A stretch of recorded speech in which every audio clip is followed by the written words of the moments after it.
welcome back to The Perspective. We're still talking to Jason Tedjasukmana from Google Indonesia. We were talking about the breakdown on Indonesia earlier. E-commerce, Indonesia is set to take 52% of the entire Southeast Asia market with $46 billion. Online travel, 32% from Southeast Asia, and online rides, 43% Indonesia.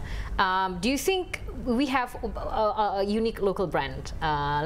Gojek. Yeah, for sure. Yeah, of course. Yeah, no, Gojek is an important player in this space, right? I think they've obviously revolutionized a lot of modern transport in the big cities.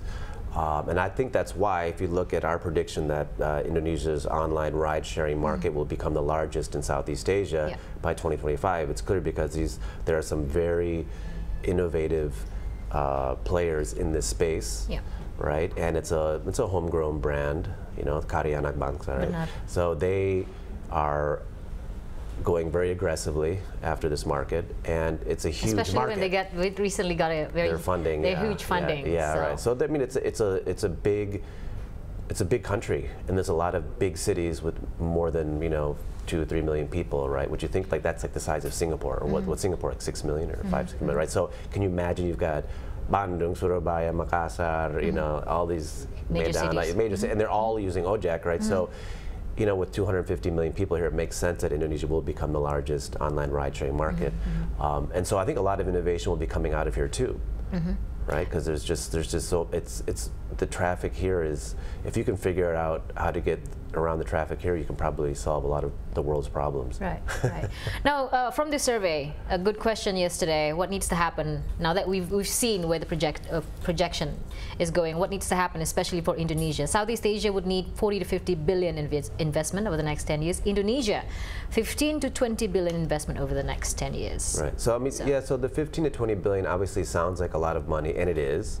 But if you break it down by year, that's about $1.5 to $2 billion a year. If you look at how much funding has been spent this year, on various big deals, it's not that hard to fathom that it could happen, and maybe even be more, right? So we looked at 2015.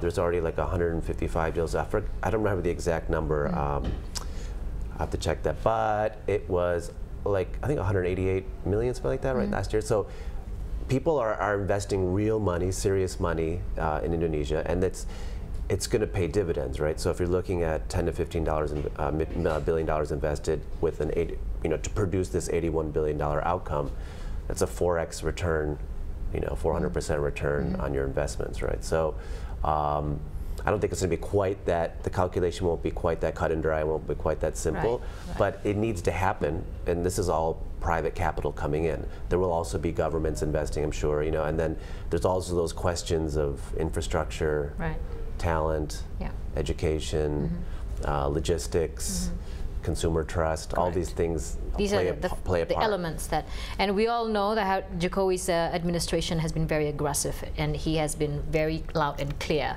front and center, to say that turning Indonesia into a digital economy hub, in Southeast Asia, Silicon Valley.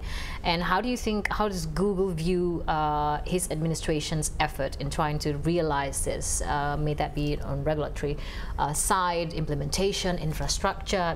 Obviously, infrastructure is one of the most the key pillars into making sure that we realize this goal of his. Yeah, no, I think they're on the right track, right? I mean, I think they've identified an important growth, important mover for the economy going forward, and that's why they have this goal to create, 1,000 technopreneurs, they call them, or tech startups by 2020, right? They want to see more of these companies, not just serving. Some will be serving the Indonesia market. Others will be expanding and going overseas. You look at Traveloka; they're already in 6 countries in Southeast Asia, right? I mean, a lot of these local companies are going global. So maybe they're going regional first, but there's no reason why they shouldn't be going global, right? So there's keeping an eye on the digital ecosystem is very important. And if you look at like the apps and games being built too, there's already games being produced here by companies like Touch 10, and these guys are making stuff that are already being games that are being used in the US. So I think the government is correct in thinking that they don't want this to be a market where it's just consumptive, right? People are just consuming products. They're actually producing them.